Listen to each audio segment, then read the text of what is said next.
Can you hear me now? Did I not have my mic on the whole time? Lay in your microphone. All right. Well, I was just kind of rambling. So I'll ramble a little bit. There's Charlotte back there. Trying not to be naughty. But what I was saying is that sometimes when you have kids with big needs and when you are a person who has a lot going on in your own ADHD and mental health and physical health, sometimes you just drop off the face of the planet with no explanation. So I apologize for not being around. I tried to post at least a few shorts every once in a while and community posts, but I appreciate all of you for your patience and for coming back. Whether you're here live or you're on replay crew, I appreciate you. Still trying to reach our first goal of 200 subscribers. And hopefully things have settled down a little bit here at home. And we can get things rolling and more frequent here. Yes, family does come first. And sometimes our family, we have a lot of big issues that we're dealing with on a regular basis. And sometimes that just takes up more of my time and the best laid plans, right? But we're here today. With a few things that I wanted to work on that I need to get done as part of kind of regrouping our family is getting our family systems and routines back on track. And making some adjustments after a few months into the school year, and marching band season for my oldest is over, and realizing that just we need to regroup and get a few extra things going. So I thought it would be a good process as kind of a co-working today, but also just we can sit and chat while I do it, is to show you how I create systems for our family. Obviously, if you don't have kids, I make these kinds of systems for myself. They look a little bit different, but our basic family system structure for a very long time has been, it's a system that's loosely based off of a program we got years ago called the Family Do Dots, which was this big chart. Kids have their daily responsibilities, and when they finish those responsibilities, they have access to certain privileges. When they finish those responsibilities, it's called getting on level 2. That language is probably the only thing that has stuck from the Family Do Dot system. It's a great system if you have young kids in the house. But as my kids have gotten a little bit older, and it comes with these little like magnets they flip over, and it's very structured. It's very great. It has a built-in token economy. We always kind of had to personalize it a little bit to make it work for our family, which any good system should give you the flexibility to do that. And eventually it just kind of morphed into our own thing. But this level 2 language has still maintained, which is basically just means access to certain privileges. They're on a level of responsibility in the family. Why is my window open down here? I'm trying to figure out why it's so freezing down here. Apparently,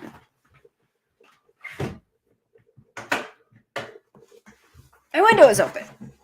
I'm guessing it's because my office down here doubles as our guest room. And my in-laws were in town last week, and my father-in-law is perpetually roasting, so he probably opened it, which means it's been open down here for like a week. Good thing nobody broke into my house. We do have big steel window well covers over it, so it would take some doing. But anyway, that was a squirrel moment for my ADHD brain. So in our family, the basic responsibilities that they have to get done is homework has to be done. For our older kids, that means that for their grades, we try not to focus too much on grades. I struggle with it because I know my kids are capable of. And at especially like at the middle school, if they have all of their assignments completed at a reasonable level of effort, then there's no reason they can't have straight A's. I try not to put too much weight on grades apart from they have to have all of their assignments completed and turned in and no D's or F's. So if they have a D or an F on assignment, then they need to fix it. If they do that, meet those requirements, 90% of the time they're going to have an A in the class. There's a couple of classes that require a little extra effort. And they would be expected to because it's honors classes, or my oldest is in some concurrent enrollment classes where he's enrolled both at the high school and through a local university. So they get college credit for the classes they're taught at the high school, but they are college credits taught at the high school. It's a great way. It's a lot cheaper than college tuition. It's a great way to get some credits. So, of course, those classes require a little bit more effort. Unfortunately, my oldest, I'm distracted because I'm looking for my hand lotion and I can't find it. So we'll deal with that later. He is like a different kid in the last 6 months. Things have been awesome. He's working so hard. He is more self-motivated to do grades. I have had to do very little checking on his grades for the first time in, honestly, it's a freaking miracle. Never thought we'd get to that point. So those of you who are battling with teenagers or young teenagers, it will happen. For us, marching band was a huge part of that. Now, marching band season is over, which you would think would make it easier for him to get his schoolwork done, because during marching season, he really only has 1 day a week that he does not have something marching band related. Well, 2 Sundays and then 1 weekday. Even Saturdays are competition days. So you'd think now that it's over, he has more time to get things done. It would be easier, but there is definitely a backslide with the lack of structure and routine for him, and that social outlet. So the reason why we're kind of regrouping here. I never ran the intro, so I am going to get some things pulled up while the intro is running. And then first off, if you have any questions or topics you'd like to talk about, throw those in the chat. We can hit those first, but I'm just going to pull some of my resources up and you guys can hang out and see what I'm doing here. Figure out ways you can adapt it for students or kids or yourself. Yeah, that's kind of what I'm planning for today. But if the topic deviates and you guys come up with a good idea or have a question you'd like me to cover, we can always jump from that too. So I'll run the intro real quick and be right back.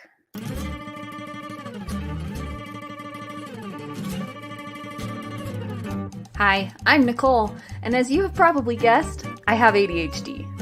I live and breathe all things ADHD in my personal, family, and professional life. I have a background in psychology and special education, and I've gained a lot of knowledge over the years about ADHD, what it really is, how it touches every aspect of your life and the life of your child, as well as a wealth of information and strategies for living with ADHD and parenting kids with ADHD. In this community, we share stories, we learn together, and we support each other as we navigate all things ADHD. Welcome.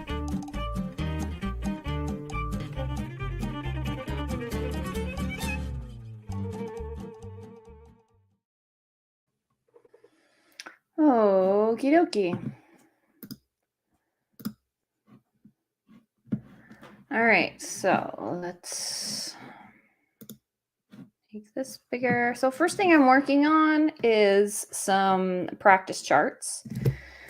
All my kids play instruments, some of them several instruments, and we need a new practice chart for my oldest because he plays trombone. In marching band, he plays baritone. So during marching season, we have it divided up for both instruments. Right now, he only needs to be working on trombone stuff, so we're going to change the way that's set up. My younger son, we've moved into a new book, a new methodology with his guitar practice, so I need to change his up. And then my middle son is the one who plays all the things, and he currently is in is playing 3 instruments. Well, he plays on his own more than that, but he has 3 instruments right now that he's doing lessons for and doing a band. And so I need to change his because I've only had his cello practice on his practice chart, and he now needs to add oboe and saxophone, which that's a whole other story to get him excited about practicing, but that's a different hurdle. It makes it easier for him. He can see exactly what he has to do and how much time it's going to take, because a lot of his struggles with getting started and things are, it's just going to take forever. It's going to be too much. I'm going to miss doing fun things because I have to do this boring thing. And so having a structured practice chart really helps him. My oldest, he does fine starting the practice, but he doesn't necessarily always practice the right things. So having a visual reminder of, oh yeah, I need to do this thing every day. This is a good question. So I have some undifferentiated autoimmune condition. That's the technical term for it. And I've been working with a functional medicine doctor to get control of that. A large part of it is doing a largely anti-inflammatory diet. And then we've been testing foods to see what bugs me. It's been going really well. All my levels are looking really good. I've had a little bit of backslide with the seasonal weather change.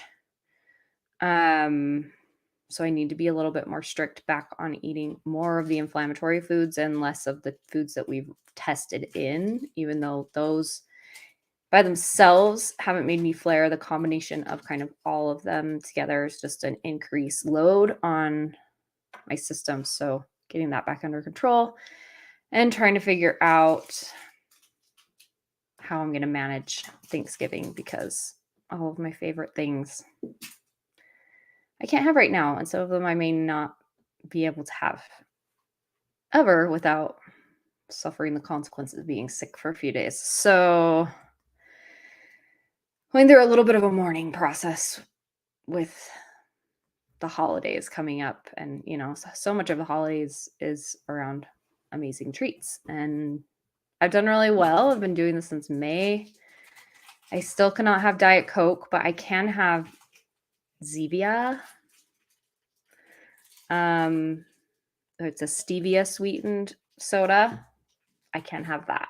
So, again, I still have to be drinking a lot more water than that, but that has helped. It definitely is not the same. And if you're drinking like regular soda and you go and pick up one of these, it's going to be like, bleh, that is not very good. But when you've had nothing but water or plain sparkling water for 6 months, it tastes really, really good. They have a cola. I can't have caffeine yet either. They have a cola and they have a caffeine-free cola. It's not great. There's a cherry one as well, but that one only comes caffeinated, so I haven't been able to have that one. But there's a ginger ale and a creamy root beer that are really good, and a few others that I like. So, and they now have them at Costco, which game changer. According to my brother, more instruments you learn. If you become a musician, you get more money. Well, so he is a 12-year-old is definitely going to be in the music world.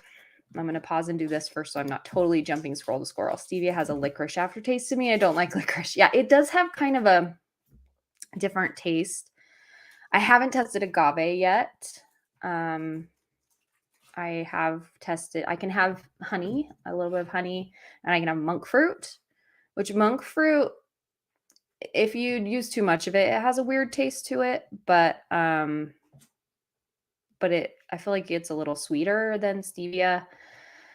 But there's not a lot of like drink mixes and things like that are available in monk fruit. There are several that have stevia in them, so that has opened things up a little bit as far as like water mix-ins and just having something else to drink besides just plain water, because I just struggle with that.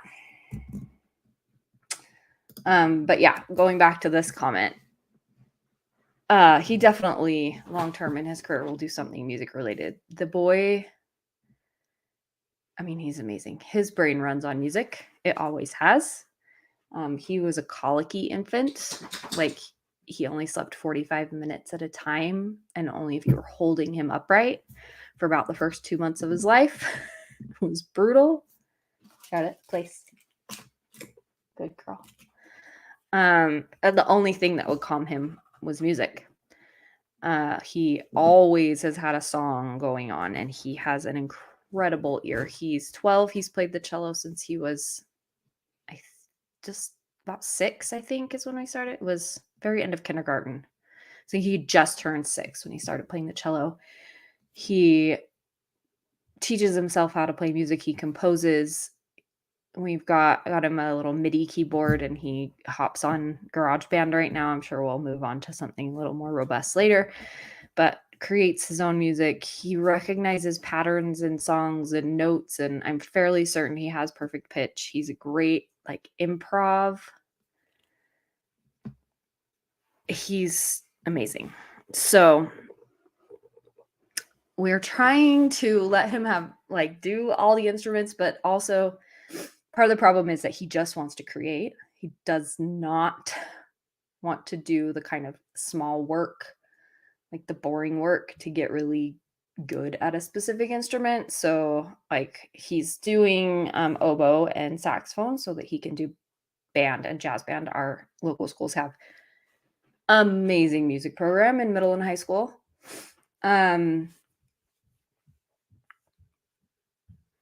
But we didn't want him to stop playing the cello. So he's not doing orchestra at school right now, maybe in the future. But he is in another kind of string ensemble where he plays with other kids. And they're pretty good. And I mean, it's not fantastic, but it's a group, and he still takes cello lessons and is progressing. He's working on some Bach right now, which is awesome. He's excited about that.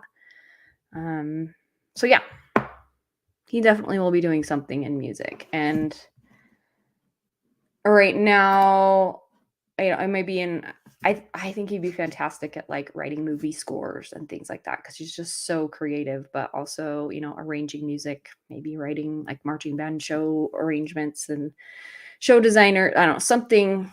He will definitely be doing something in the music realm. Maybe he'll just be a music teacher, but we'll definitely be looking. I don't know if I could bear him to be that far away from me, though. I'd have to move. Oh, I struggle with the fact that my kids my oldest is a sophomore, so he only has a few more years to be my little baby boy, and I'm as excited as I am about the next chapter. I like my boys by me, and I like to watch them do the things that they love. I like to be close by and be able to go to all the things. And if he was at Cambridge, I would struggle with that. But we'll see where he ends up. I have no doubt he's going to be in the music realm. So we'll be looking into that. He's only in 7th grade right now, so we've got a few years to figure it out for him. But yeah, so working on practice charts is what I'm doing.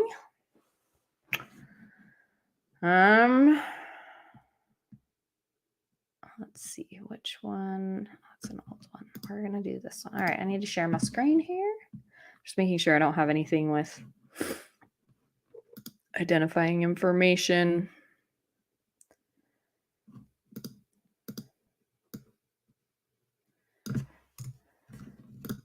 On here before I share my screen.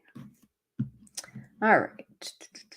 Not that I don't trust you, lovely people, but I don't trust the internet at large. I do try to keep my kids' privacy as much as I can. Let's see if I remember how to do this. Share screen. I want...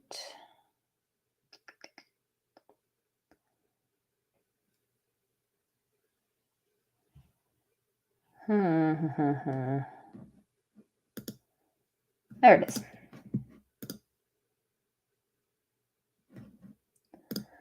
I will add that in. All right. I do most of the stuff in Canva these days. I have a Canva Pro account that I use for work. So it's lovely. Don't be like mommy bloggers. Yeah, no, that's not my intention here. This is not a mommy blogger channel. This is an ADHD channel that we deal a lot with parenting. So I try to, there's a little bit of a line that I'm still working out on how much to share, because a lot of the stories are also my stories as a parent, right?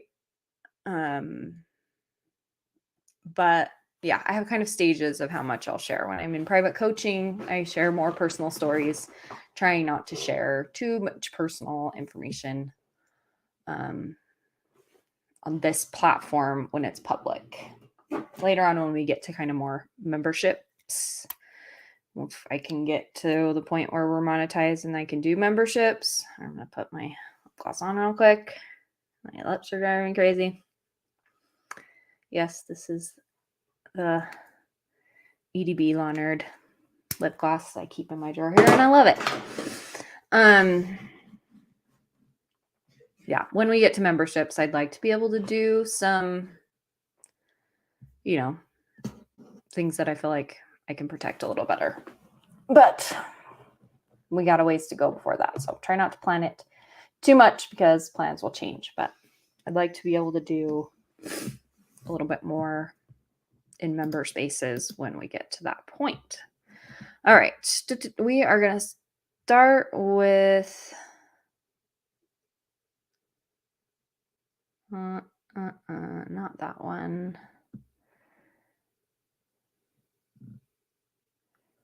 To find the right page. All right, we're going to start with this one. And I do need to pull up. So we just had parent-teacher conferences last week, so I got a little bit more information from the band teacher about what he wants them to do for practice. So I'm just making sure I have this all included in here. I am going to add, let's see, warm-ups.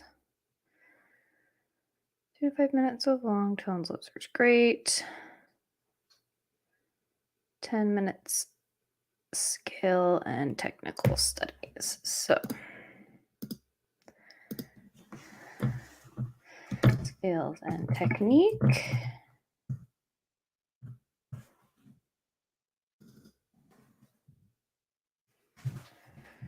10 minutes. Now, some of this is going to overlap, right? Because some of the stuff that he is assigned for school is very similar to the stuff that he's assigned by his private instructor. His private teacher is a former middle school band teacher, and he is very plugged into the band programs in the local area. So he's great. It's great. It works great. I don't know how to play the trombone, so I can't help him with stuff. His dad does, but he's at work during the day, and it's been a very long time since he played. And I don't know if your kids are like this, or if you were like this as a kid. I for sure was with my dad, but they just don't want to learn from us. We've got too much other, and I like to try and keep those roles very well defined of I'm mom and I'm not coach, teacher, all that other stuff. So the more things I can offload to another adult, whether that's like a mentor or lessons or anything like that, the more I can protect our individual relationship, which is why we've never opted for homeschooling, even though there have been times in all of our kids' lives, and will again, I'm sure. Excuse me. There are times when we've really considered it, because just school was not working out very well at the moment. But I try really hard to protect that relationship so that my kids, I can be mom and be more of the emotional support and not always the demander, right? The taskmaster, I guess, the word I'm looking for. Okay, so next thing he wants him to do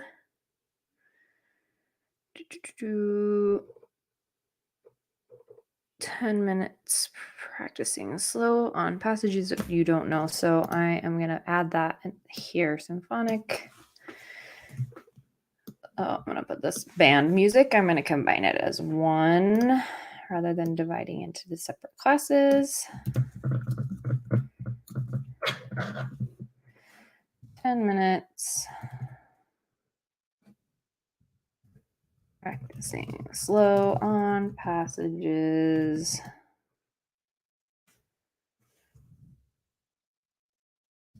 Struggling with.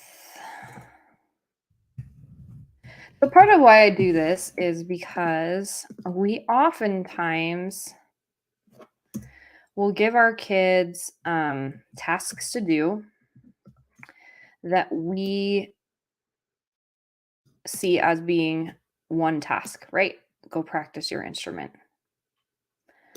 But it's actually, look at how many different tasks are included in that one task, right? Kids with ADHD and adults with ADHD, we need things to be broken down. So that is part of the reason why I make charts like this, is to help them break down those tasks into smaller, more manageable chunks and spell it out for them. Why is this? There you go. Sometimes I really love Canva, and other times it drives me crazy when it doesn't do what I want it to do. Come on.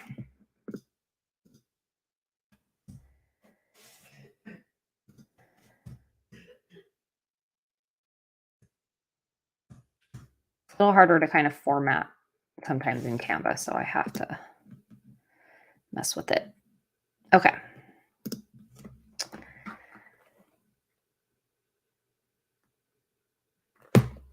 And play something you know for fun. It's the last one. I really love our music teachers. Like I said, we have a really incredible music program at our middle school and high school, and the directors are just the most wonderful people. I get teary oftentimes talking about them because I've heard the way that other people and coaches and directors talk to kids. And then I hear the way that these men, they're all men right now, which is great for my voice, but the way they talk to kids is with such a high level of respect and kindness, and the kids really feel how much they're cared about. I know these directors, I've gotten to know them fairly well over the years. I volunteer a lot with the marching band. I like to be involved. I like to be there. I like to help in any way I can. They are wonderful human beings. I'm very grateful for them, because if there was any other approach, it would not work for my kid. If they came at them too head on, if it was if there was shame involved, right? And I've heard other directors in other places tell their kids things like, I've never been more disappointed in you, after a performance, and when they didn't compete at the level that he felt they should. And I know our director would never speak like that to my kids, to all of those kids. And it makes a difference. That other approach, my kid with ODD immediately would be like, walls up. I don't ever have to listen to anything you say, because you don't respect me. I have no respect for you. So I'm really grateful. So I'll just show you what I've got in here. So he weekly has to turn in a scale. That's like their assignments. We encourage them to set a goal for the week and then record here how many minutes they practiced, because they have practice records they have to turn in. And then here's this. I have put the things that they regularly have to do, because I'm gonna print this off on each of my kids have like a color on our on my Google Calendar, in the planners, like all of their things. This kid is green, this kid is orange, this kid is red, right? It helps me to keep track of things, color coordinate it. So I print it out on colored cardstock, and I have a laminator. I laminate them and they go in these little pockets on a chart that we have on a bulletin board in our kitchen. So they can go grab their thing. I use wet erase markers because they don't smudge and they're really easy to clean off at the beginning of the week. So they can fill it in on there. We wipe it clean and they start with a new one the next week. But so this kind of special instructions will stay blank like this. So they can write in like if there's a concert that week or something else. Oh, I'm going to pause for a second. I have a kid homesick. So we're going to just might have some interruptions today. Just a second.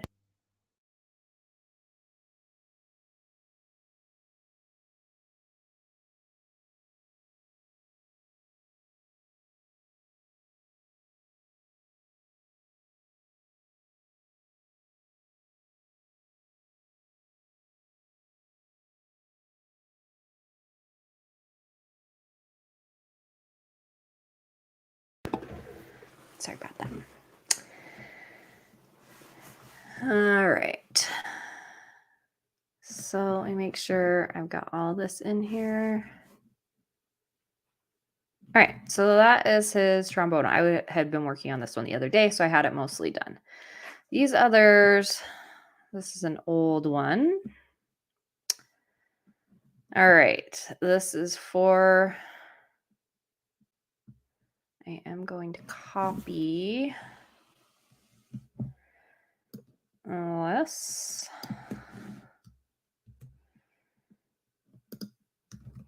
These are things that are required on his practice chart. To use a metronome, record himself and listen to the recording every week for school. So we're going to change this. We're going to go cello. We're going to go oboe. We're going to go sax.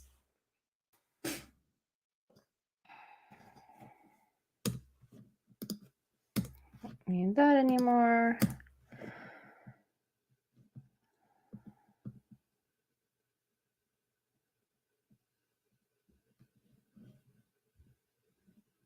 All right.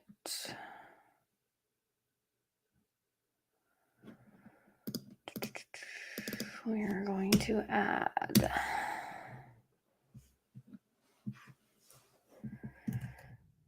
three-piece and book four-piece and fun piece.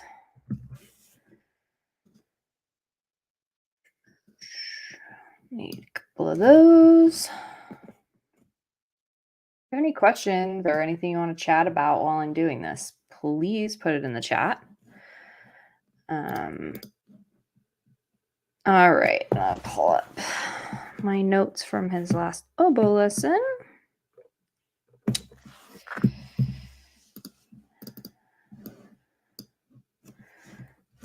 Warm up.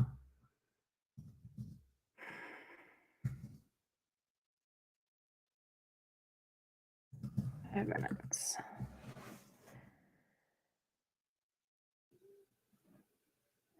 I need to put times on this other one, but I gotta think about it for a minute. So I'm gonna do this first. Warm up is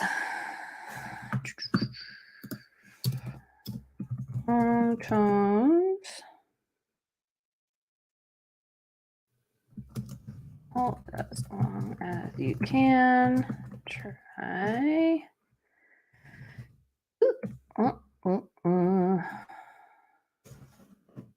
Tab does not work in Canva. Try to get to 16 counts, 60 beats per minute.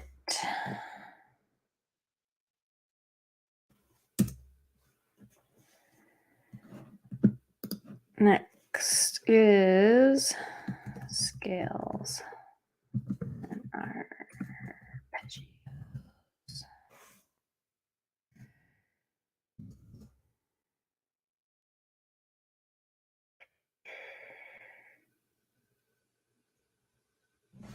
Five minutes. Then green book.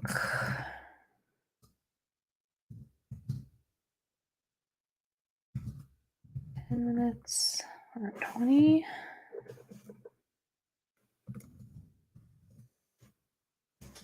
This. 3 minutes here. 7 minutes here.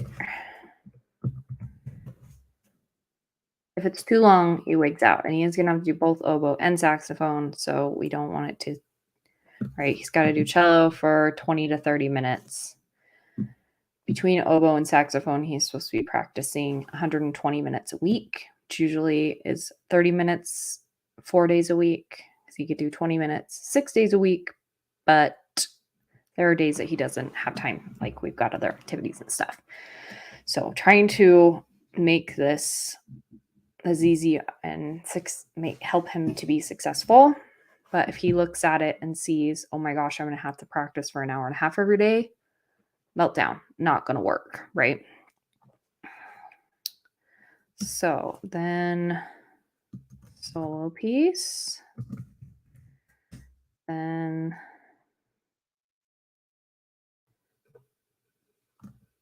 and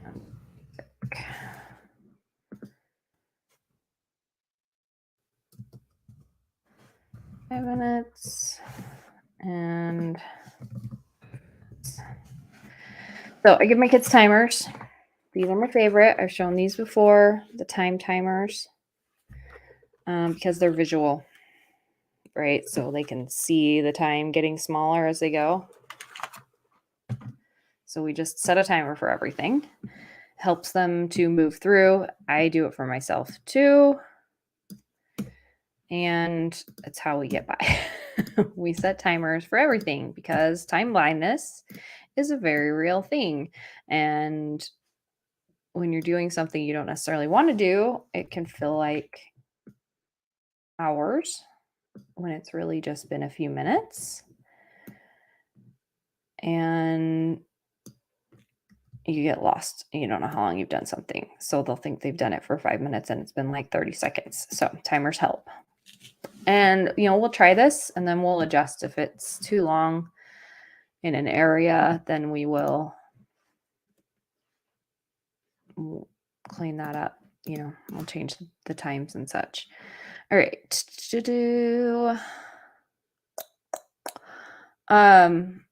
I didn't really mention, but feel free to use this as a co-working session, right?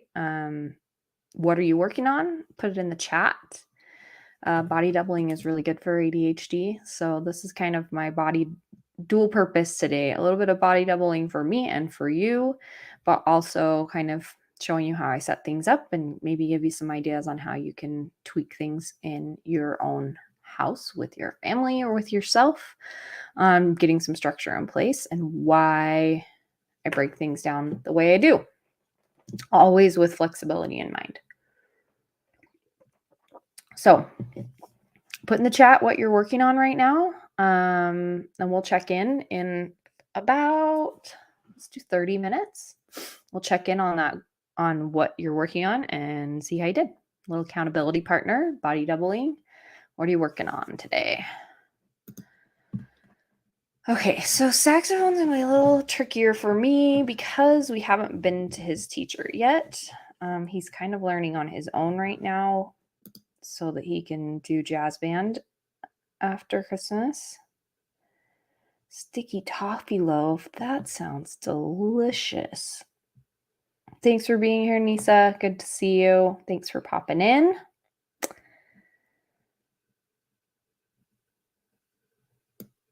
So I'm going to kind of make this a little generic, and it will need to be adjusted once we go to his lesson this week, starting with a new teacher. So we're just going to do a warm-up, and we're going to do skills and technique.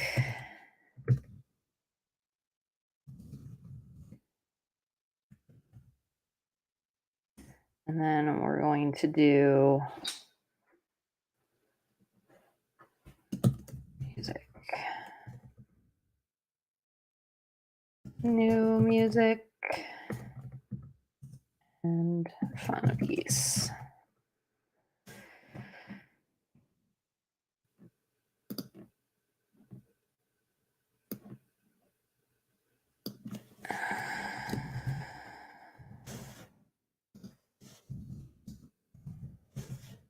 And we'll just keep it pretty simple. This one for now.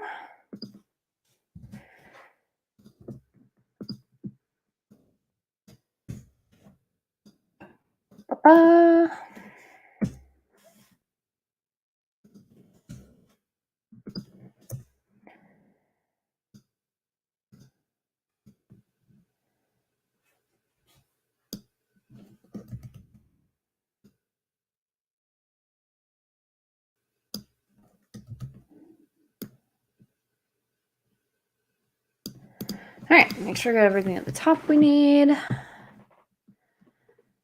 Oh, I do need to add in here. Record and turn in tests. That's not something he has to do every day. But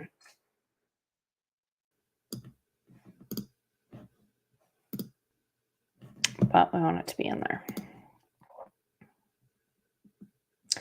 All right, so this one is going to be very different.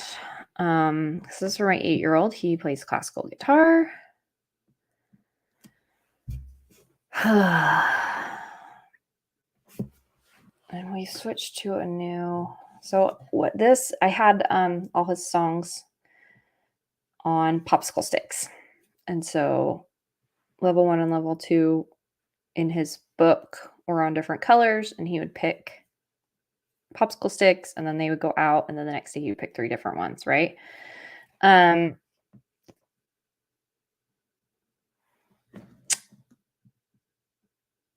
in a different system here now, so I gotta think about how we want to do this. We're gonna go listening.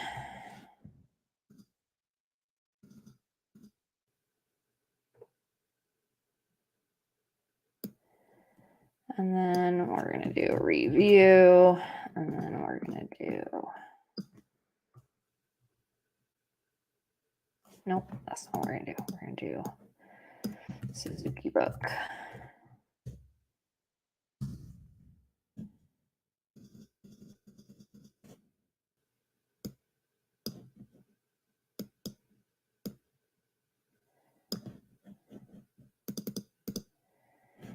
And then we're going to do red book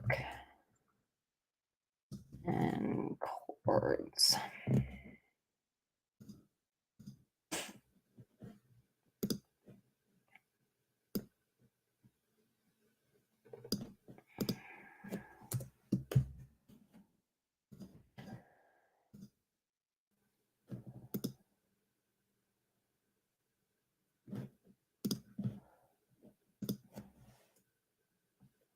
That's not what I wanted to do. I just need to get that off there. Okay.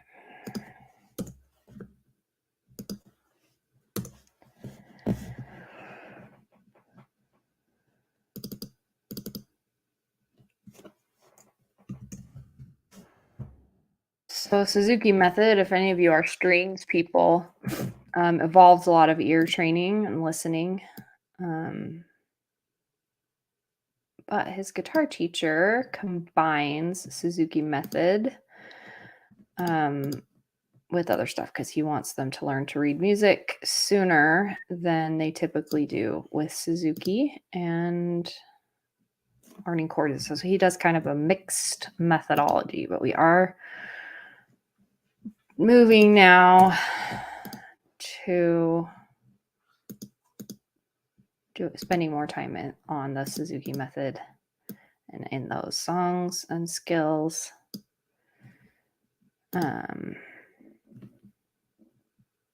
Which we were doing something else kind of before. So we're a little different here. So we're going to go review songs. And then new song. And then try to keep it simple for him. He's 8. And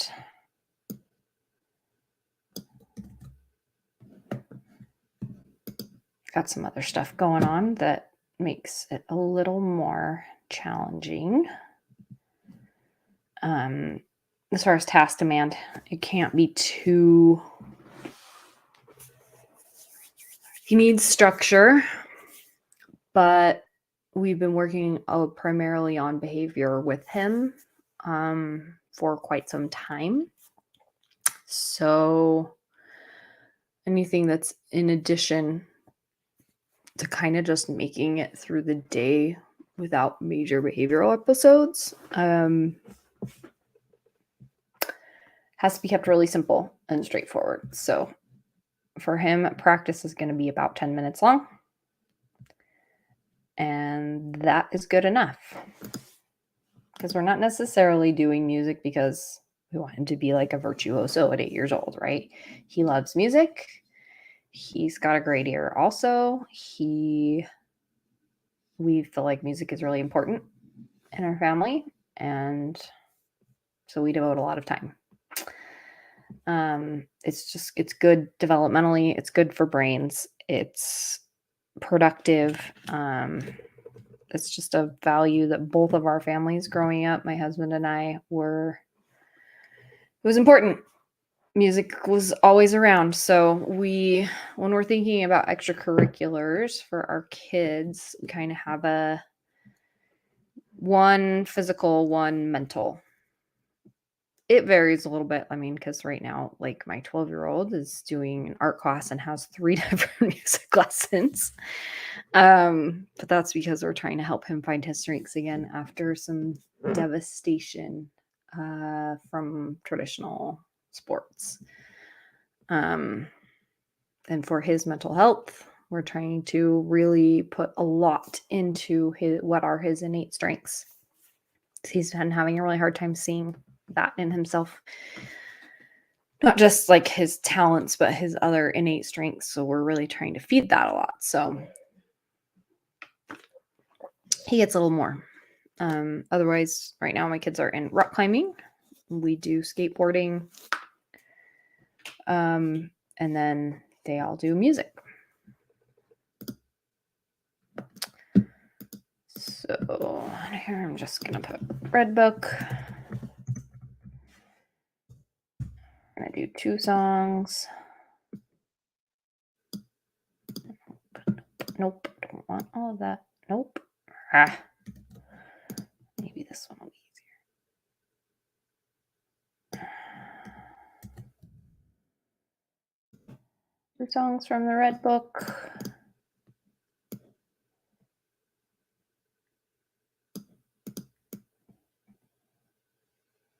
This Red Book is note reading and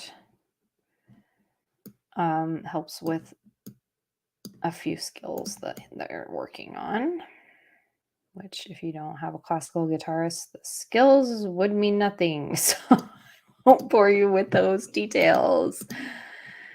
And then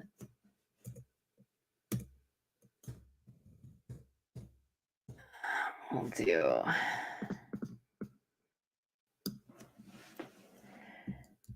chords and songs.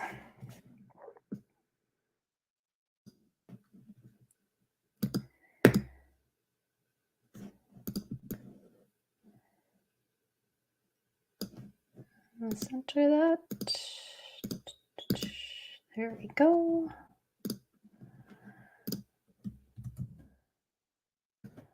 One of those over there. All right, are we centered? Are we good? I'm going to move these down just a touch. Although it's not in line with that. Is that going to bug me? Maybe.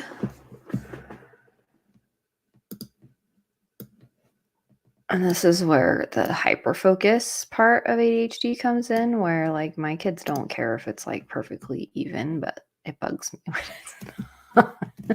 I want it to look nice. Oh, this is bothering me. Let's see. Change the spacing a little bit.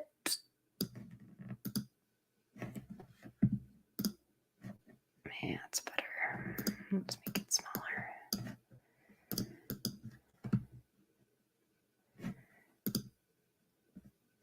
That's better.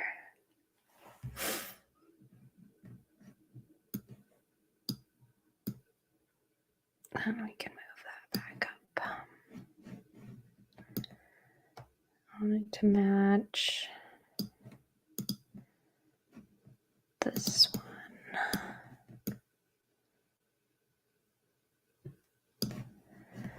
All right, is it straight? It's good enough. All right, we have practice charts. Awesome. All right, so the next thing we're going to do is their level 2 charts. So I'm going to take this off the screen for just a second because there's some names that I need to take out.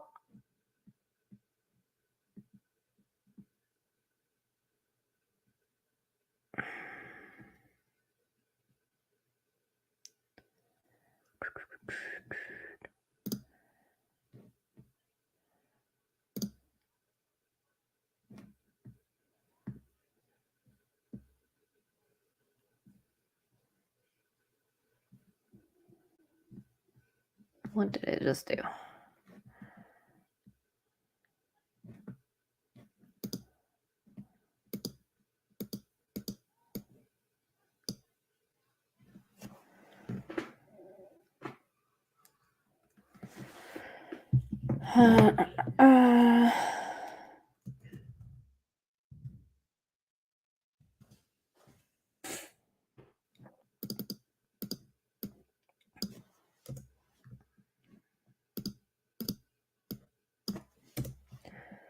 Just gonna take their names out of here.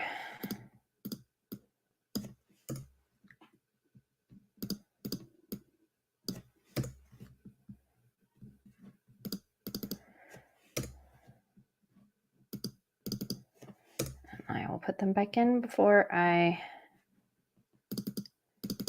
print it.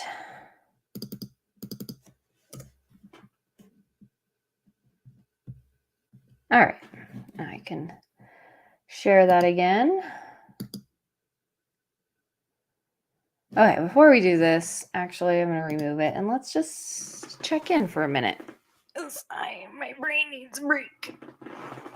Oh, my eyes need a break. We got a evaluation for Irlen syndrome and figured out what color lenses help me to not get so fatigued when I'm on my computer. I have not been able to order them yet. Just because financially we have to do so. I don't know. I'm not the priority. A lot of the times moms take a back seat. Now, I did that for too long with my health. And I am now paying a lot of money to a functional medicine doctor to deal with that. But yeah, ordering my Irlen lenses is just going to have to wait a minute. So I bought these cheap ones that are not quite the right color, but they help a little. Well done. Got your washing up complete. I hate that part of it. I have my kids and my husband do a lot of the dishes and things. All right, so let's do a question card, huh? Let's see what we come up with in here.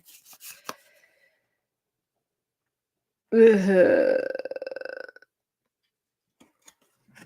you? Let's see, can you see that? Is it backwards for you? No?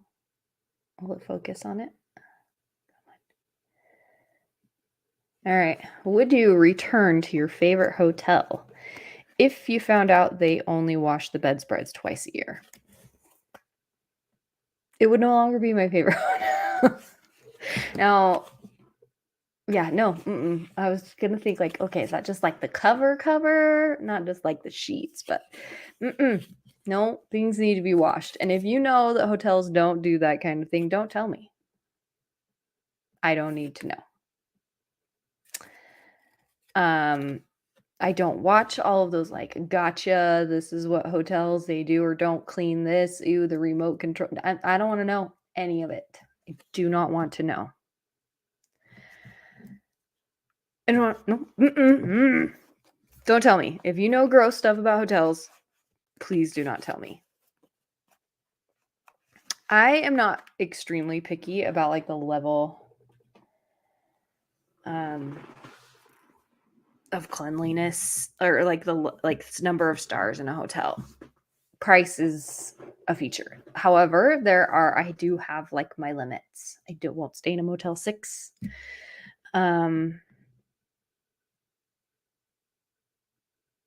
Yeah. My mom has much higher standards, so I'm traveling with her. We book a nicer place, but she's earned that right. She is in a place in her life where she can spend a little bit more on a hotel room, and more power to her. So, yeah, but I do have my limits. Blech. Now I'm just like, we need to talk about something else because that was gross. Do you have much experience with ADHD and how to tease apart which symptoms relate to which? Okay, so personal experience. How do I let's just say yes, but I'm still learning. Professionally, my Dr. ADHD is definitely the one to talk to more about this. We've had a lot of conversations about it, so I will share what I know and what I understand, knowing once again I'm not a clinical psychologist. I'm just someone who has a lot of experience in like the behavioral and strategy side of things. I'm not a diagnostician. All right. Our clinic does do this, but I run the business side of things. I'm not a clinician in that way. So with that caveat added, there is an enormous amount of overlap between autism and ADHD, and there's also a lot of people with autism have ADHD and vice versa, right? So the tricky part is determining like why do we need to know which symptoms relate to which, right? Does it matter where it's coming from? Well, sometimes, because when you think about like social deficits, right? With ADHD, a lot of the reasons why they struggle socially have more to do with missing cues because of focus, or mind being pulled in 12 different directions so they're not present in the conversation, or relationships are tricky because people with ADHD can just be a lot to handle. They're not predictable, right? Things like that. So, whereas with autism, there is kind of this fundamental, like, like, just not understanding that there even are social rules, right? And why they exist. Different than with ADHD. Sometimes with ADHD, you have to explicitly teach those social skills because they don't pick up on them naturally, more because they're not paying attention, not because they don't understand why it's a thing. So, in that way, it can be useful to understand, is this autism? Is this ADHD? Right? Because you're going to approach it slightly differently sometimes. But really, even if it's coming from a different place, that you're still going to need to be taught those skills in a similar way. So a lot of as far as treating it, as far as behavioral strategies and things you're setting up, it's not a lot different. This is bugging me. I'm going to try and figure out how to make this chat so that you can still see my face. Maybe I just need to adjust my camera a little bit. That's probably the easier way. Yeah, there we go. So things that can tend to overlap, right? Sensory issues. Again, they can sometimes happen because of different things, but the strategies for managing it are the same. So whether they're sensory seekers or sensory avoiders, Um, my kids are all both, right? They're seeking it sometimes and in certain ways, they're avoidant in others. So the strategies we employ, earplugs, music and headphones, providing breaks, um, buying clothes that aren't annoying. Um, they're going to be similar strategies. So, like for me, like this shirt is bugging me right now. Ah, it's just, I'm having a sensory day, right? Everything is itchy and everything is bugging me right now. And the reason why that's a problem is because it is extremely distracting. Like it is engaging a lot of my attention, which makes it hard for me to do the things I'm doing. Whereas oftentimes for autism, it's more of like an overload and shut down. So, but we're going to approach it from the same place as far as treating it, right? As far as managing it, we're going to, um, I'm going to pick clothes that are more comfortable. I am going to wear hoodies that I don't always have to wear a bra with. I'm going to buy certain socks. Those kinds of things. And when I take my medication, it's easier for me to manage because it's not pulling my focus as much, the sensory stuff. Knowing my limits and knowing when I need to take a sensory break, all important. All right, let's see. Part of the reason why I'm curious is related to work school accommodations, whether there would be any benefit to pursuing a dual diagnosis. So, yeah, I totally get what you're saying. Here's the thing. Here's a couple of things. One, Autism Speaks has done a really great job of getting all the information out there and understanding about autism.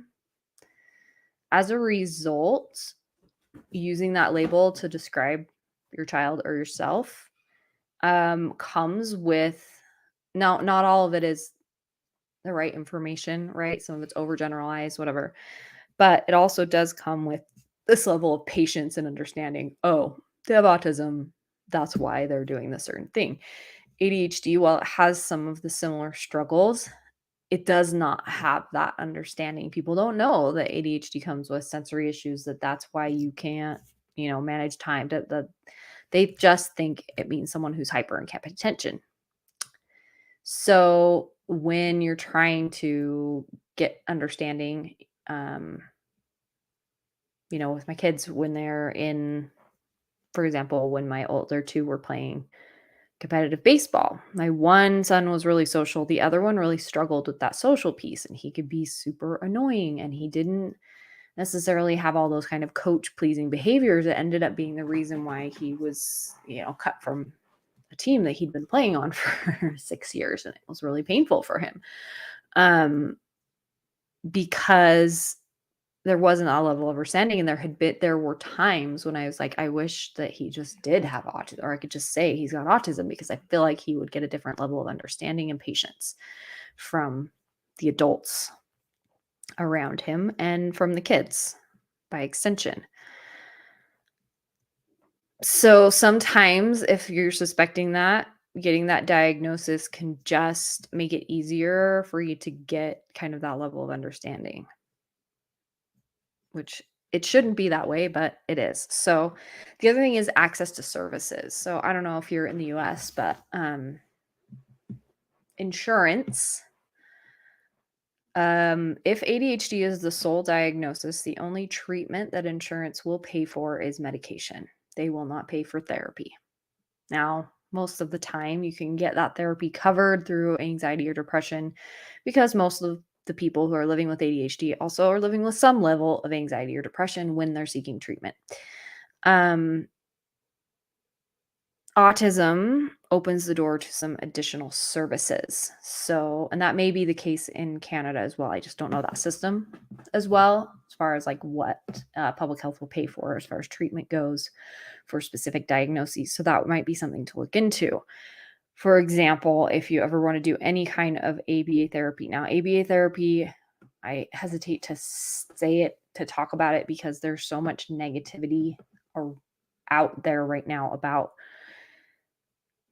ABA therapy, because for a long time it was the only treatment that insurance would pay for autism. So it was grossly overused and used improperly in many cases, which for a lot of kids felt abusive and um, added to difficulty as opposed to helping. However, there are certain things for which ABA therapy is extremely useful. For example, sensory issues related to feeding, right? These kids who are extremely picky in what they will eat, to the point that it's damaging their health, their immune systems, because they're not getting the nutrients they need, right?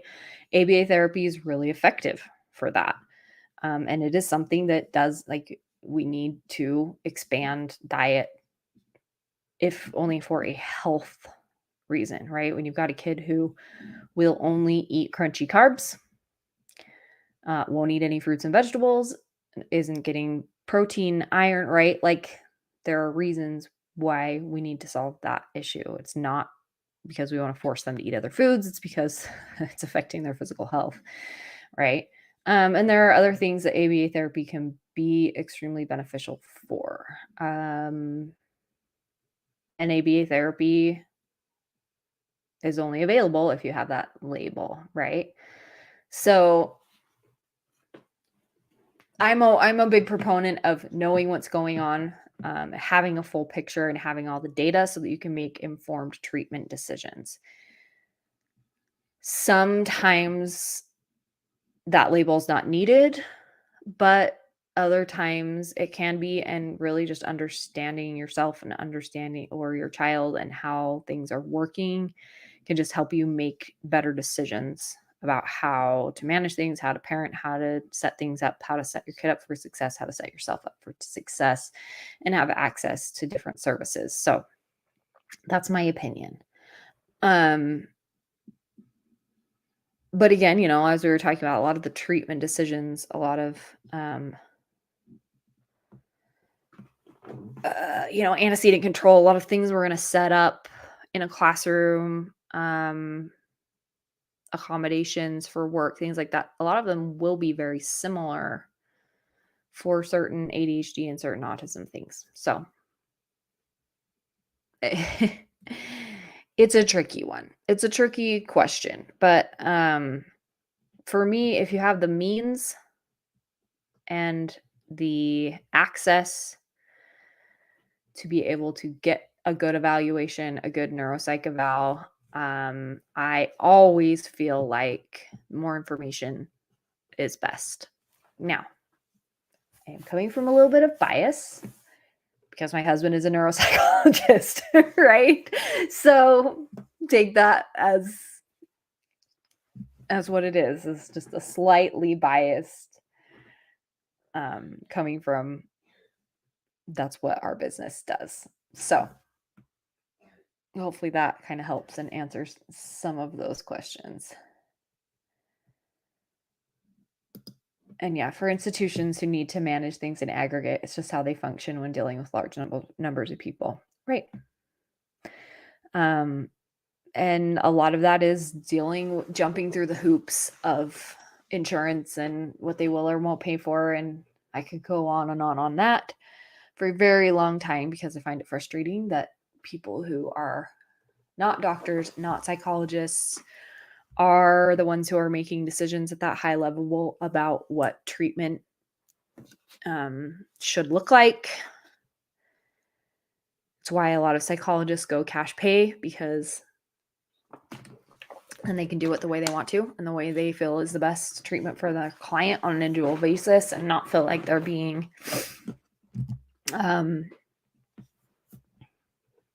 pigeonholed into certain treatments for a certain amount of time, for a certain number of sessions, based on what some CEO or some business person says.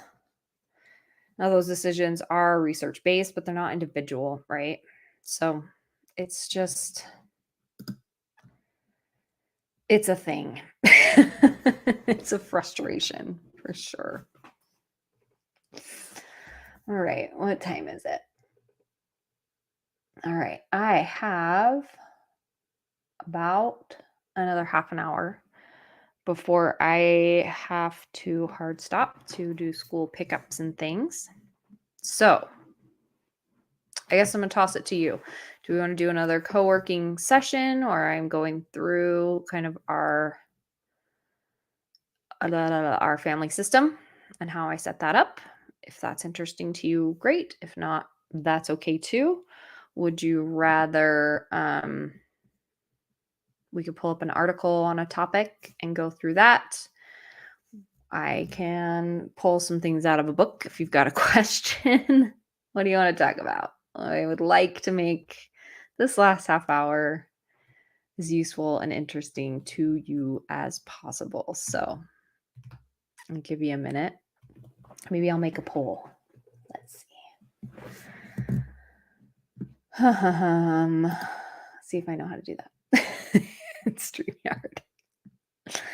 Guys, I'm gonna figure all this out eventually. No, that's not it. What's this? Nope, that's not it. What did it do? Okay, it's not in there. Can I do it in here? Or do I have to do it in? Do I have to do it in YouTube? I don't know how to do stuff, you guys. It's not in there.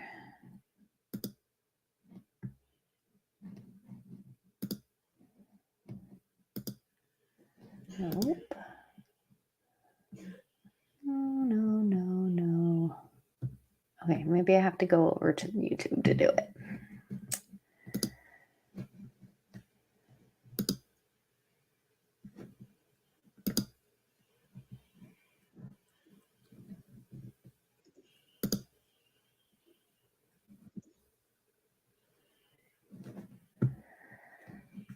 Okay.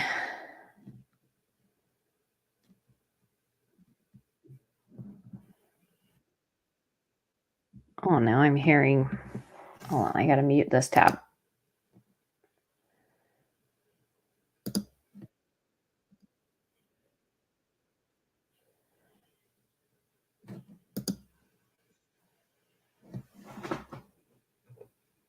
Why isn't it working?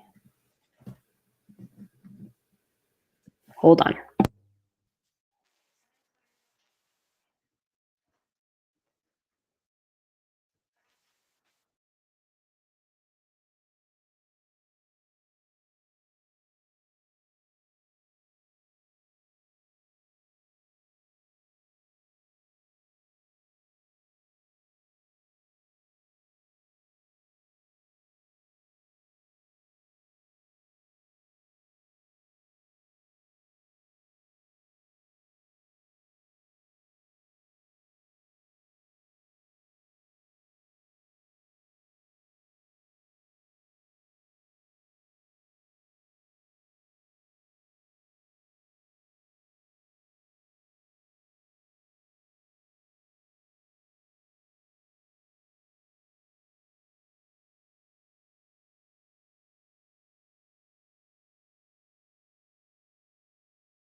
Okay, let's see if that worked.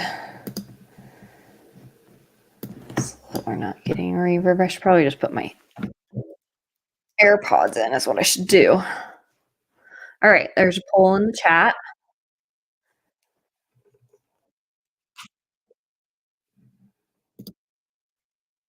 Give you a couple minutes to vote on what we want to talk about,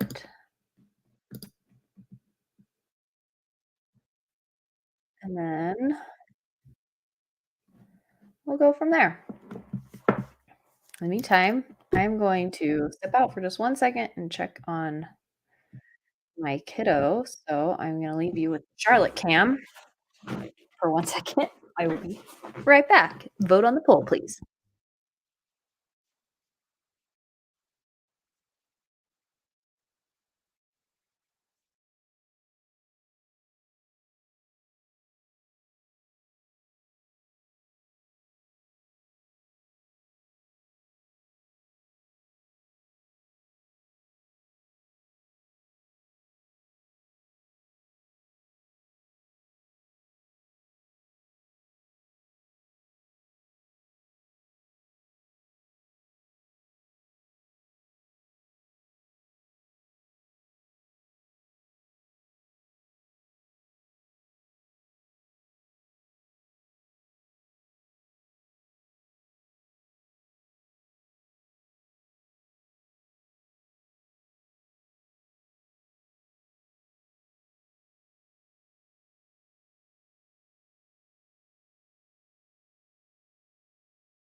All right, I'm back. Let's check on the poll.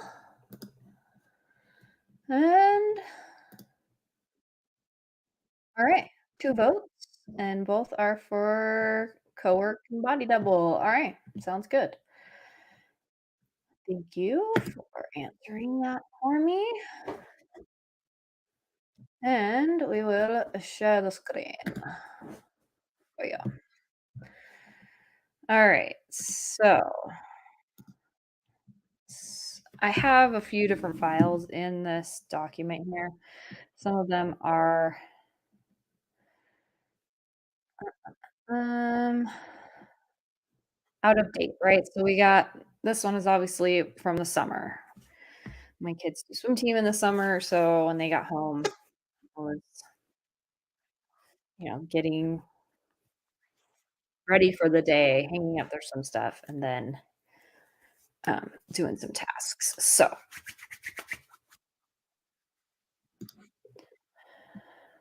that's obviously going to change a little bit.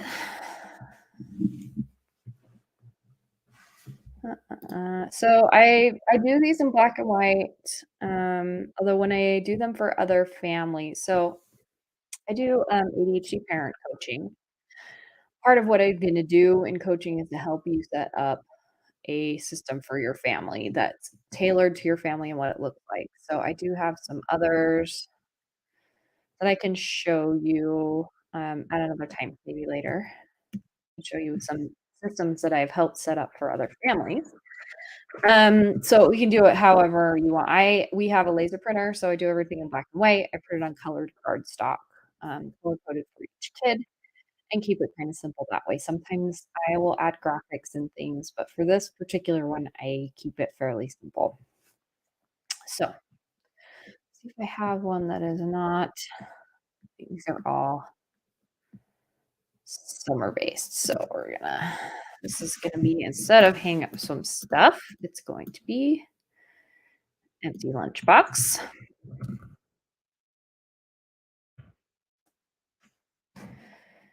We won't need to do these things. Hygiene stuff. Beast Academy we will keep. Beast Academy is a math program. It is designed for gifted and twice exceptional kids, and it is awesome. It's all online. I worked with the school to get them to switch him to that program, so he's doing the same thing at school and at home. Um, I do think for right now, I am actually gonna put that down to 15 minutes instead of 20, just because we need to get into a habit, and he is doing it at school every day. Um, and then read a book. I'm gonna also do this for 15 minutes because this particular kiddo reads in his bed every night. Um, so I don't need him to do a ton of reading. This is just kind of to get him in the habit of doing homework. Um, and I may do this reading as a reading time with me, the 2 of us reading a book together. I've been thinking about that, because he is a kid who reads at a really high level independently, but, his interest level is not as high as his reading ability because he's 8 and he is reading on probably a 5th to 6th grade level right now. He's in 2nd grade. So, books that are written for kids who are, like, 10 to 12 are not necessarily as interesting for him. Developmentally, a little bit behind that even 8-year-olds as far as interest level goes, which I'm fine with. Keep him young, keep him a baby. But I'd like to see him like, he reads the first half of a lot of books, right? I'd like to see him get through a book, so I may do that with him. Um,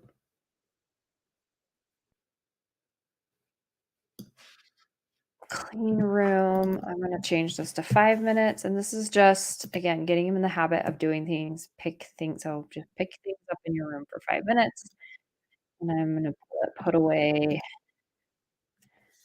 10 toys from downstairs. We'll even do 5. So with him, we've been struggling to kind of get routines done every day because he is overwhelmed. And he doesn't get home from school for a long time, and again, we've been focusing mostly on behavior with him, so I'm trying to keep things very simple and basic, um, so that we can help him just get success in getting things completed. So all of this should really take him maybe 45 minutes tops, and I may even change this to, like, an every other day thing, um, but so we're not having to spend so much time. But this is kind of this stuff has to get done. Oh, hi, Rachel, thanks for popping in. Appreciate you. If you haven't, please like the video, trying to please the YouTube gods, all those things. If you're on replay crew, like and comment, that helps. Share the channel, share one of the shorts with a friend, anything you can do. I would like to grow us. I'm again, this is not meant I'm not seeking 100,000 subscribers. I mean, if we got there, that would be great, but I want this to just be a community, but unlocking that, monetization stage at hold on, write that down just a second, shame I got distracted. At 500 subscribers, unlocking that monetization will allow, for me to do kind of some membership things, which I have some good ideas for what sort of membership things we can do. Um, things that I wouldn't necessarily do completely publicly, but I would do in a members only. So, I have some great ideas for that, and some different tiers, but we gotta get to that 500, and yeah, not looking to make this channel be like a huge income source, but more to kind of facilitate, uh, early therapies and things like that for my kids. So, side note I don't like to do the kind of grifting, begging thing, but I feel like we could create a really awesome community here, and the side benefit of that would be, um, being able to provide a few things that we would like to be able to do for our kids that financially are tricky and hard to do. So, it is what it is. Okay. Robert Muchamore Cherub series. I'm gonna write that down. We have some good ones that we like. Um, book series.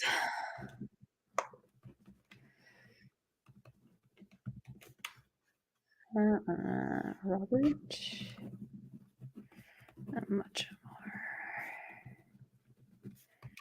Cherub. Okay, I'm gonna look it up. Thank you for the recommendation. He reads a lot of nonfiction. He's also a kid who has a lot of kind of those high special interests. Um, so he reads a lot of books about sea creatures and bugs and that kind of stuff. But I would like to work him towards reading a full book, beginning to end, that isn't one that you can just read in one sitting. So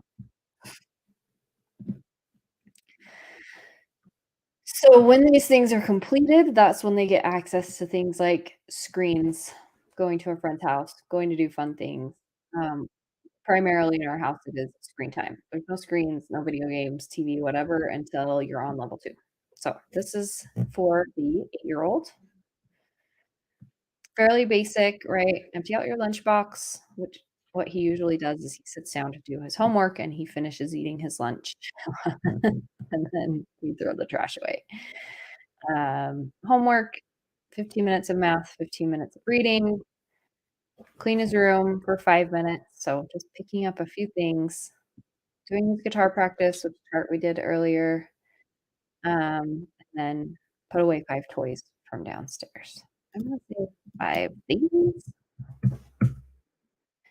'cause oftentimes the problem with him is this is a kid who has a lot of sensory stuff, and he does really well at wearing clothing outside of the house, but when he gets home, he's, like, done. So there's always socks and sweatshirts, and this eventually like, first thing to go is the shirt, eventually pants, socks. He just prefers to not be in clothing. Um, he'll put just, like, a pair of comfy sweat shorts on, but that's about it, and just so there's just always bits of his clothing strewn about the house where he's just been like, I'm hot. Socks are off." Uh, he's a funny kid. So if I can get him to put his random laundry from around the house away, that would be awesome. Alright. I guess I kind of had already adjusted that one. So, skip down to this is for 12-year-old, and again, this is summer, so we are gonna leave brush teeth on because he just got braces and he needs to brush his teeth when he gets home from school. He has different homework, so we're gonna change that. I'm gonna change this to 10 minutes. His room is a whole thing. Each of my older boys have to wipe down a bathroom every day because boys don't aim, and it's disgusting.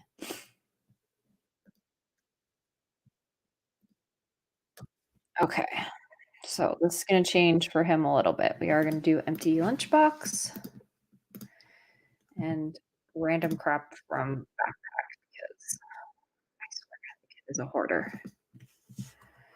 Empty lunch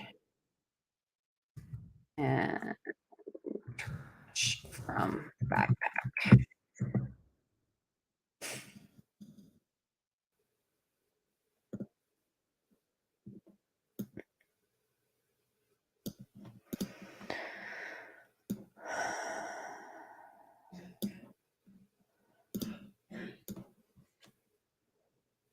So, and then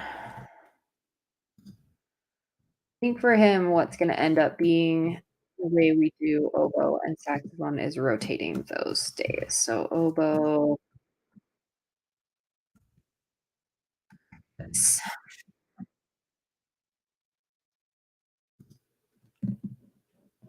Alright, I have we're gonna do check canvas and skyward. This is where all his grades and assignments are posted for school.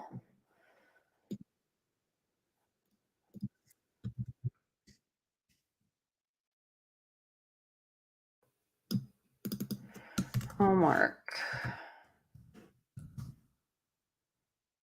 No missing assignments and no D's or F's.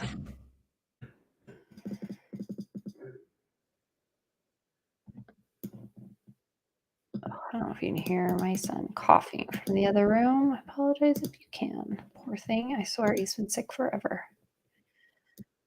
Just goes from one thing to the next. He just finished a round of antibiotics for strep, and now he has this cough that won't go away, and it's just awful.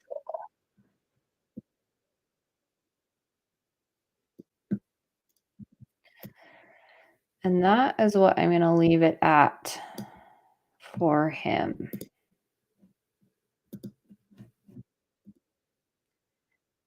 I will show you the checklist I have for bathroom and daily bedroom. So it breaks it down. So right here, I've got main floor bathroom like that. You might not know what to do. I do have a checklist that tells them exactly what to do. Same with bedroom, like step 1, make your bed. Step 2, pick up laundry. Step 3, pick up trash, right? So that they know how to do those things. We have to break down these tasks into smaller manageable chunks. Don't know where to start, don't know how to complete it on their own. Alright. This is my oldest, and I am going to update it a little bit. So for his homework, I have broken it down into a few different steps, right? Because, we're working on some different skills for him, particularly in kind of knowing when things are coming up at school, and then, um sorry, my brain just ADHD moment, my brain just went knowing when things are coming and learning how to study for tests are the 2 skills that he's kind of working on right now. So I've broken down his, like, schoolwork. So his list looks a lot longer, but really 1, 2, 3, 4 of these are all basically just homework, right? Um,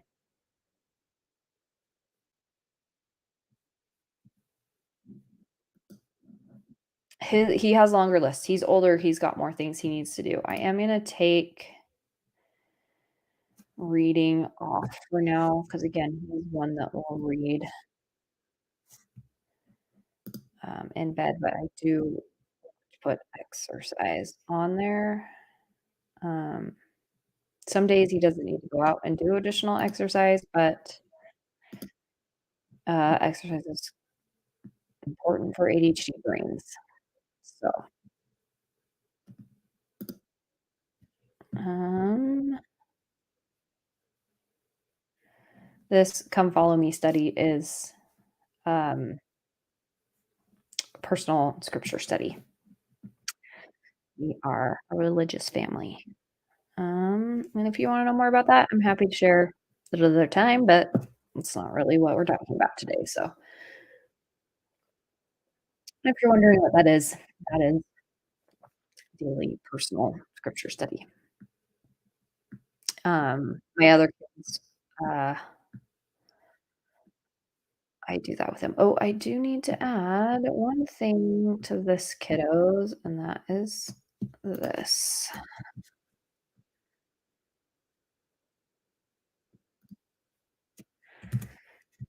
Defeat his lizard.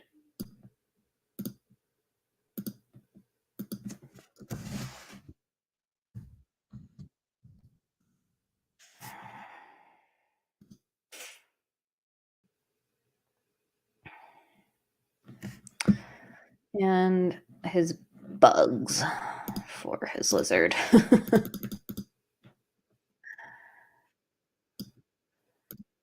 So, and another one is take care of bugs. That's not something he necessarily has to do every day, but you just need to check.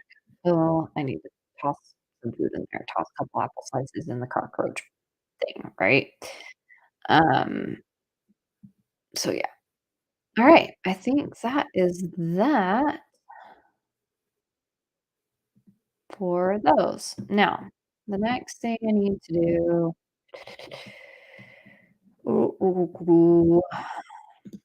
I need a new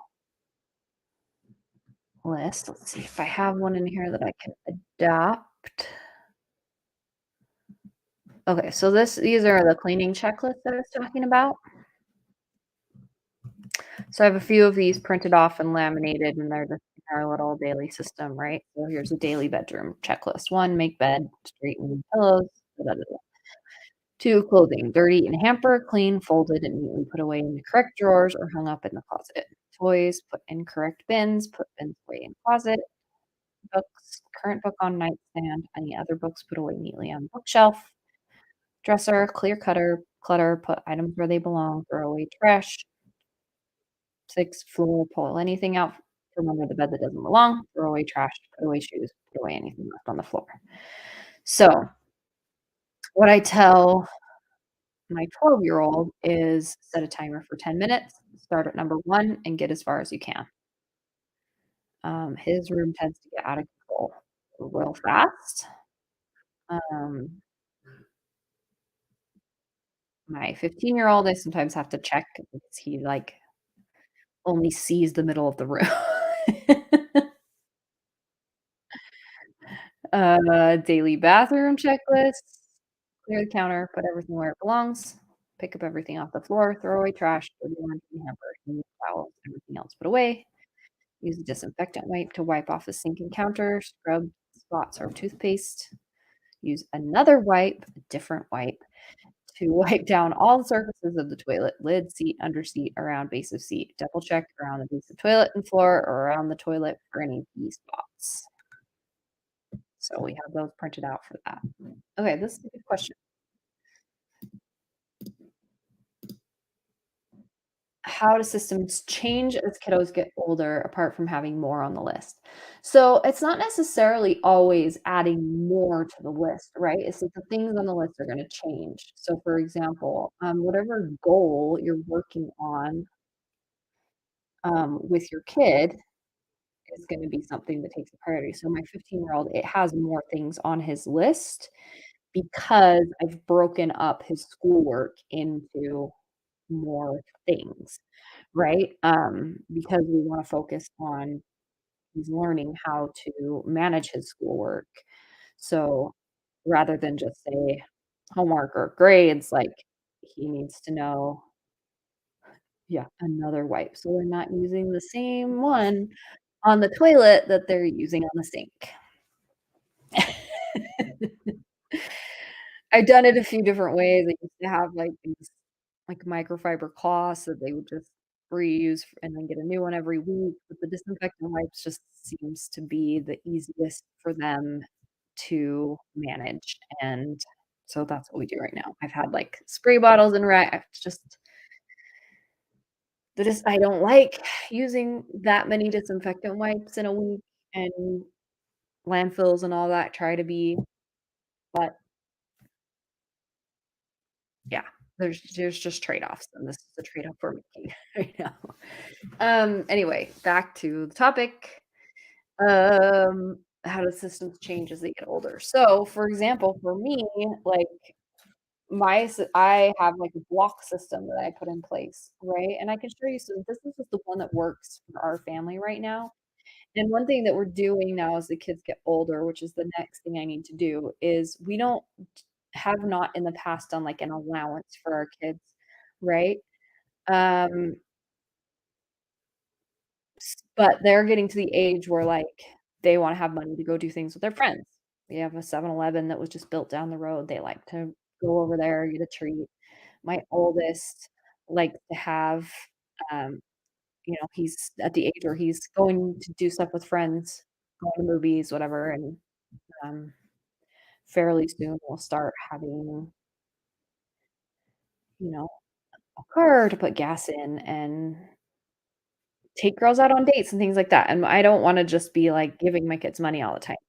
He may get a part-time job here in the next little bit now that marching band is over and has some time, but we're still working on that. But we wanted to put in, when they were younger, what they would earn for doing extra jobs around the house or, things that they would get with we just use screen time tickets. I had increments of 15 minutes, 20 minutes, 30 minutes, and when they were on level 2, they would get an hour's worth of screen time tickets, and if they wanted to get more, had a list of things they could do to earn more, empty the dishwasher, get 10 minutes. Take the dog for a walk, get 30 minutes. Read a book, read for 30 minutes, get an hour, right? And I would weight the things that I really wanted them to do with more time. For example, the you read for 30 minutes, I'll give you 60 minutes of screen time. Whereas if you empty the dishwasher, you're gonna get 10 minutes, right? Because I really want them to spend more time learning, reading, I would do, do something creative for 20 minutes, and I'll give you double the time, right?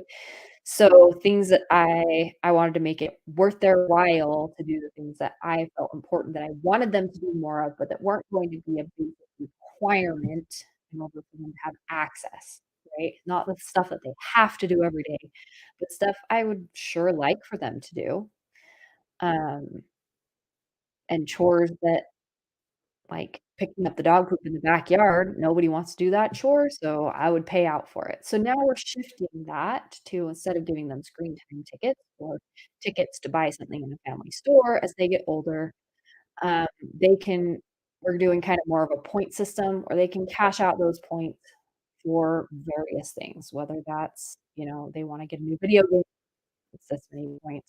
If there's something they want to get that's a bigger ticket item, we can make a personal goal with them, right? My 12-year-old wants an electric guitar. So, okay, you get this many points, and we'll find a used electric guitar on Facebook Marketplace or something, right? Or they find something that they like, they figure out how much it costs, we figure out how many points we think it's worth for that cost, and them set goals so that they can work towards it. Having incentives, token economies, things like that's really effective for kids with ADHD.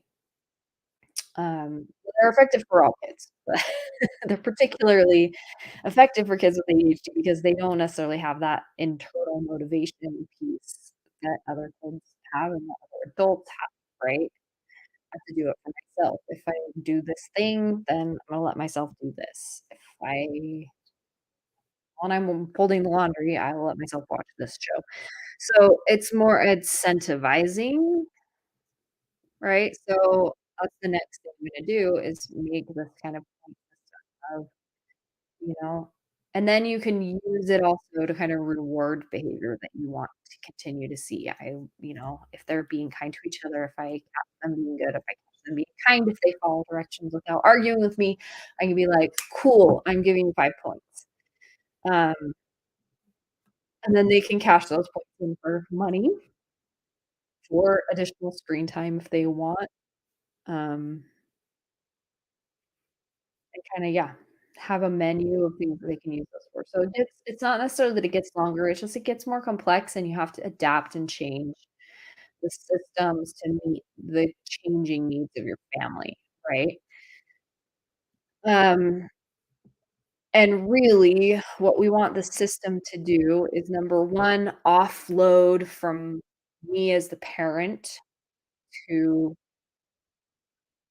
this other thing, right? It's not me telling you have to think it's this checklist telling you that you have to do it, and it takes some of the fight out of it. So it works well for, like, the kinds of situations where,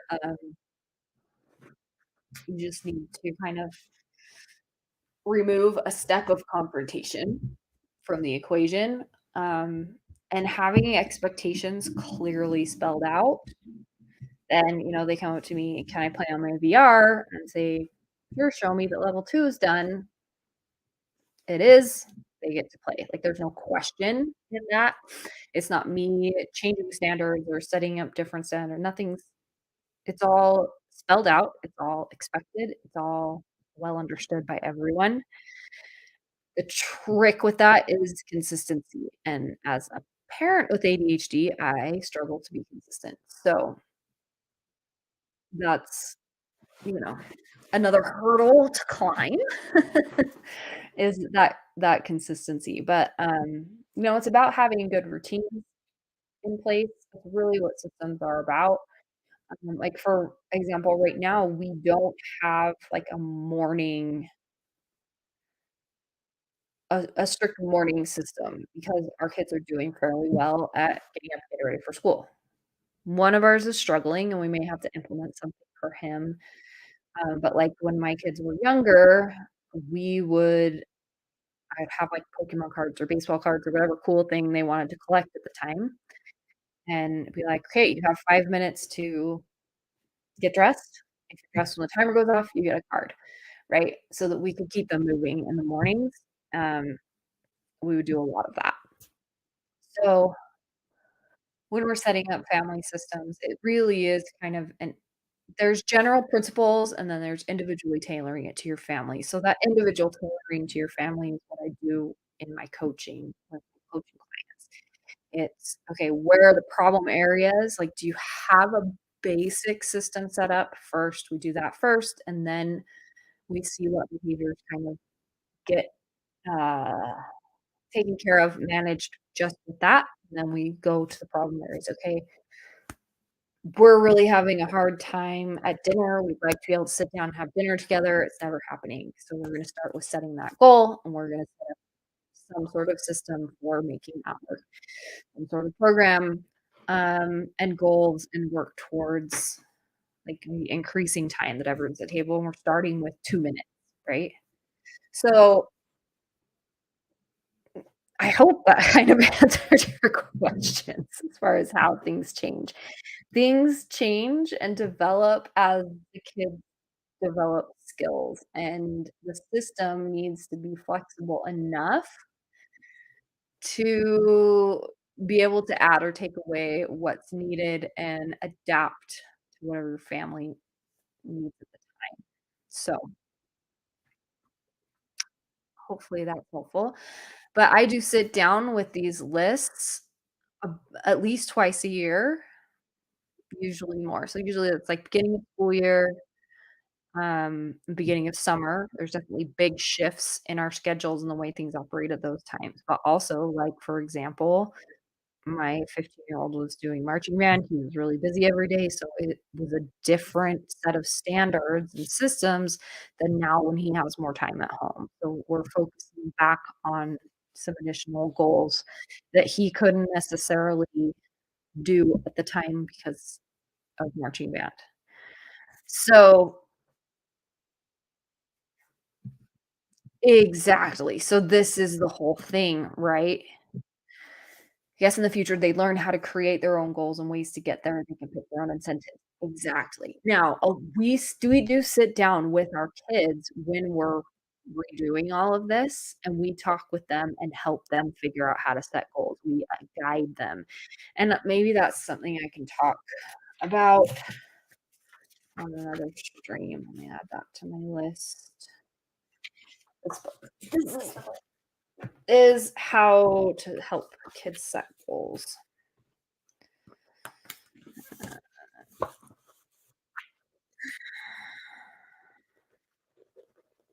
Teaching kids how to set goals.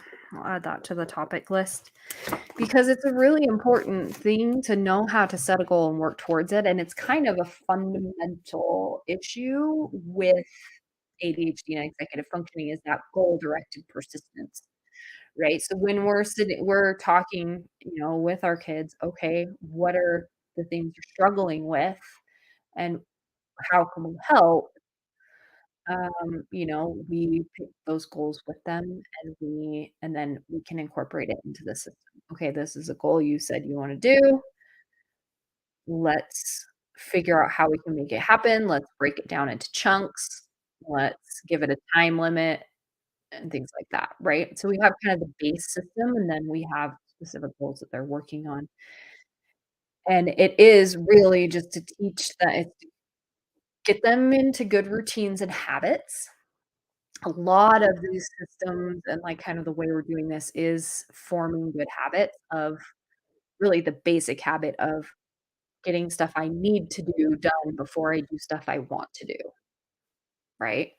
So, because that's an important thing to learn, it's an important skill to learn, it's an important habit to form, and it's something kids with ADHD really, really struggle with. Adults with ADHD really, really struggle. To do the things I have to do before I can do the things I want to do, and so that's kind of the basis of what we're doing with this. Um, but then it goes to what are the goals that I need to set? How do I break them down into smaller chunks? How do I, learn specific skills like how to use a planner, how to manage my assignments, how to know when things are coming and where to put them so that how to set reminders on my phone. All of that are skills that we're teaching through the system. So, yeah, I mean, the basic of this is is really just that. I have to do these things before I can do these things. That privileges come from being responsible, and the more responsible I am, the more privileges and freedom that I have. Um, and then if we have to pull back, we pull back, right? So things like do the same thing when we're talking about, um parental supervision of their phones, right? So we've got it on screen time settings where they have to request games and things like that, and, um, my oldest has been doing a really good job of using his phone responsibly, and so, we've loosened a little bit, so he has access to certain apps at all times that he used to have to ask for permission for, because he's you know but if we then have a problem, then we pull back. So that it's this teaching them how to be responsible, um, and that freedoms come from living up to responsibilities, and that's true throughout all of life, right? Not just at home with your parents. When they go away to college, they've gotta know that, they gotta get their classwork done or before they go out on a date, right? They've gotta prioritize work before play. They have to figure out how to manage all of that. So giving them practice and doing that is kind of what these family systems are about. Setting up good habits and then offloading some of the fight that comes with parenting by just having it be a part of family culture. So, yeah, that's kind of my revamp on our charts. I mean, the charts are just a part of the system, right? I just needed to redo charts, so thank you for hanging out with me while I did it. I do have to head out now, pick up kids from school, and start into our afternoon routines. So, I trying to look see. It is Thanksgiving week this week, so I probably will not have another live stream this week, but I'm hoping to at least put up a couple of shorts. I am working on, um sorry, my kid was just texting me. I'm working on planner reviews since it's getting to be the time of the year where everyone's gonna be buying a new planner for the new year, so I'm hoping to have some of those out over the next couple of weeks just to show you planners that I like and planners that I don't like, things that I've tried that you might want to look into, and other things like that, and yeah, thank you for being here. Remember to like the video if you haven't already on the way out. If you're here on Replay Crew, thank you, thank you, thank you. I do read every comment, and I try to respond to all of them. So, comments and questions, please put them under the video. If you have questions or topics that you want to talk about on a future stream or in a future video, Put them in the comments. I read all of them, and I wanna give you the information that's helpful to you. So, thanks for working with me today. Hope you all got a few things done, and I will see you all soon. Thank you, Shima. I'm glad you enjoyed it and it was helpful, and I wanna try your sticky toffee loaf. That sounds delicious. Review the Habanichi. Put it on my list. Review.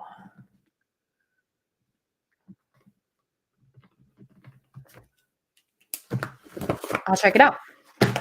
All right, I'm gonna run the outro, and then I will see you all. Ooh, sorry. See you all next time.